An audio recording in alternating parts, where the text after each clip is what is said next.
আজকে আমি বেগুন মুরগি রান্না করার জন্য আমি মুরগি নিয়ে নিয়েছি।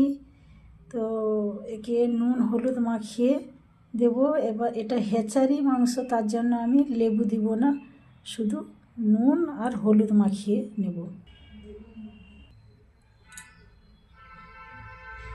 নুন হলুদ আমি মাখিয়ে নিয়েছি। ওটা রান্না করার আগে আমি আলুটাকে ভেজে বের করে নিচ্ছি।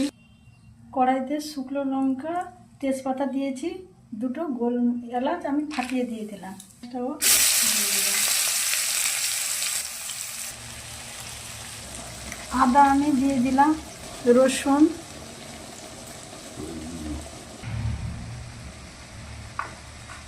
পরিমাণ মতো আমি হলুদ লঙ্কা সব নিয়ে নিলাম।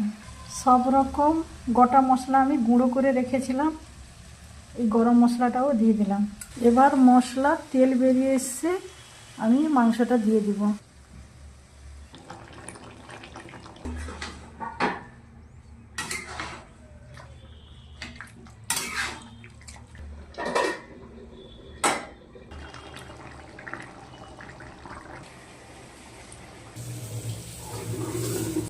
হয়ে গেছে আমার বেগুন মুরগি।